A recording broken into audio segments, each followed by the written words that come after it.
Good evening student, कैसे हैं आप सभी। आपको याद होगा हमने अपने लास्ट वीडियो में cost of material consumed, purchase of stock in trade, change in inventory, ये तीनों चीज़ें डिस्कस करी थी। आज हम employees benefit expenses, finance cost, depreciation, amortisation expenses और अदर एक्सपेंसेस, इन्हें डिस्कस करेंगे। ये भी हमारे चैप्टर का ही पार्ट है और इन तीनों जो भी चार एक्सपेंसेस हैं उनके साथ में डिस्कस करने के बाद में हमारा ये चैप्टर कंप्लीट हो जाएगा।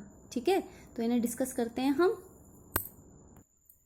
एम्प्लॉयज़ बेनिफिट, हमने कहा था कि जो भी हमें एम्प्लॉयज़ को पे करना होता है, चाहे वो सैलरी हो, चाहे वेजेस हो, चाहे कोई भी एक्सपेंस हो, जो कि उनकी जो रेमुनरेशन है या फिर जो उन्हें कंसिडरेशन मिल रहा है उसे इंक्रीज करता है, उस सभी को हम किस में ऐड करेंगे, एम्प्लॉयज़ बेनिफिट एक्सपेंसेस में, यानी कि एम्प्लॉयज़ के बेनिफिट के लिए जो एक्सपेंसेस हो रहे हैं। ठीक है, अभी इसको समझने के लिए हमने एक एग्जांपल लिया है। जैसे यहाँ पे आपके पास वेजेस हैं, सैलरीज है, एंटरटेनमेंट एक्सपेंसेस है, बोनस है। ठीक है, इधर आपके पास ग्रेचुटी है। ठीक है, ग्रेचुटी है, उसके बाद में कन्वेंस एक्सपेंसेस हैं और आपके पास मेडिकल एक्सपेंसेस हैं। ठीक है, तो आप सभी यहाँ पे देख रहे हैं कि जो हमारी एम्प्लॉय से रिलेटेड है, ठीक है, एक तो हमारी वेजेस एम्प्लॉय से रिलेटेड है। ठीक है, वेजेस देंगे हम, एक हमारे पास सैलरी पर्सनली एम्प्लॉयज़ को देंगे हम। एंटरटेनमेंट एक्सपेंसेस जो है वो एम्प्लॉयज़ को नहीं दे रहे हैं हम, इसलिए ये इसमें इंक्लूड नहीं होंगे। बोनस एम्प्लॉयज़ के लिए है। ग्रेचुटी भी एम्प्लॉयज़ के लिए ही दी जाती है, वो भी एम्प्लॉयज़ का बेनिफिट है।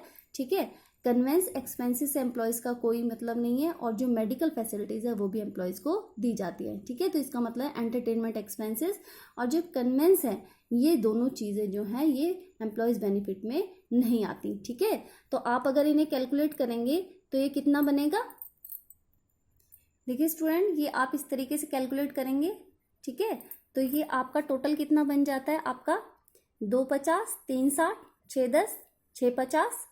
ठीक है, और ये 770 और ये 810, यानी कि 8,10,000 के करीब आपका बन गया। ठीक है, तो यानी एम्प्लॉयज़ बेनिफिट क्या है, जो एम्प्लॉयज़ को दिया जाता है। ठीक है, नेक्स्ट स्टूडेंट हमारे पास फाइनेंस कॉस्ट है। आपको पता है फाइनेंस कॉस्ट मैंने क्या बताई थी कि फाइनेंस को यूज करने के लिए जो फंड हमने लिए हैं बाहर से, उसको यूज करने के लिए हम जो कॉस्ट देते हैं, ठीक है, वो कॉस्ट इंटरेस्ट की फॉर्म में भी हो सकती है। तो जो हम कॉस्ट देते हैं उसे यूज करने के लिए वो क्या है, फाइनेंस कॉस्ट है। तो फाइनेंस कॉस्ट को समझने के लिए भी हम एक एग्जाम्पल ले रहे हैं। देखिए जरा, फाइनेंस कॉस्ट को और समझने के लिए हमने एक एग्जाम्पल लिया है जिसके अंदर interest paid on long term loan है, interest paid on bank overdraft है। ठीक है, discount issue on debentures write off है। ठीक है, interest received on fixed deposit है और बैंक चार्जेस हैं और इंटरेस्ट पेड ऑन डिपॉजिट। ठीक है, आपको याद होगा मैंने आपको बताया था कि जो बैंक चार्जेस हैं उन्हें हम फाइनेंस कॉस्ट में नहीं लेते। ठीक है, तो आप कैसे कैलकुलेट करेंगे इसे, इंटरेस्ट ऑन टर्म लोन आ जाएगा आपका। ठीक है, ये 2,50,000 आ गया। उसके बाद में आपका क्या आएगा बेटा, इंटरेस्ट ऑन बैंक ओवरड्राफ्ट आ जाएगा। ठीक है, ये इंटरेस्ट ऑन बैंक ओवरड्राफ्ट 35,000।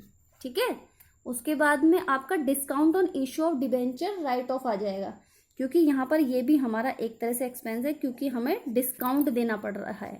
ठीक है, और उसके बाद में interest receive on fix S deposit, ये नहीं आएगा क्योंकि ये इनकम है आपका, एक्सपेंस नहीं है, बैंक चार्जेस नहीं आएंगे और इंटरेस्ट पेड ऑन डिपॉजिट आ जाएगा आपका 75,000। ठीक है, तो ये आपका आ गया 3,70,000 के अबाउट।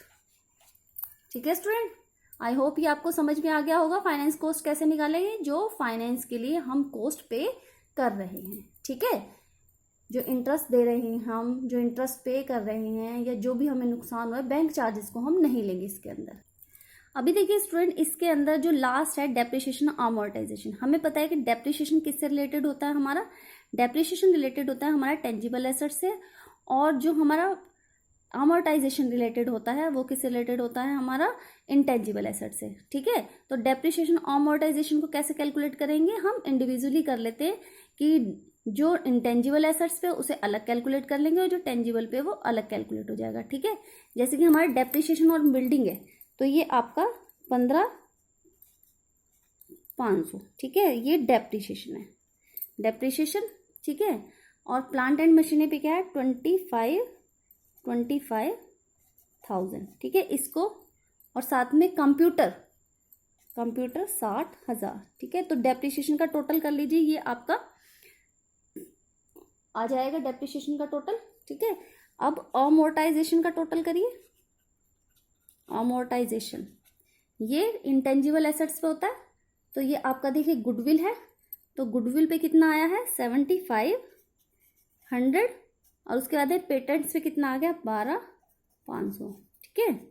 तो आप इसको जब आप कैलकुलेट करेंगे तो ये तो आपका आ गया 20,000, ठीक है, और ये आपका आ जाएगा 1,00,500, ठीक है, 1,05,000, ठीक है। और इन दोनों का टोटल जो आएगा वो ये एक्सपेंस आ जाएगा, ठीक है।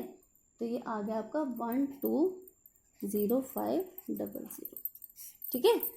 तो स्टूडेंट ये बहुत इजी है, लेकिन आपको ये समझाना ज़रूरी था क्योंकि आपके लिए नई चीज़ें हैं, ठीक है। थोड़ा रिवाइज भी। और अदर एक्सपेंसेस में क्या आएगा, जो आपके कैरेज इनवर्ड और कैरेज आउटवर्ड है, ठीक है।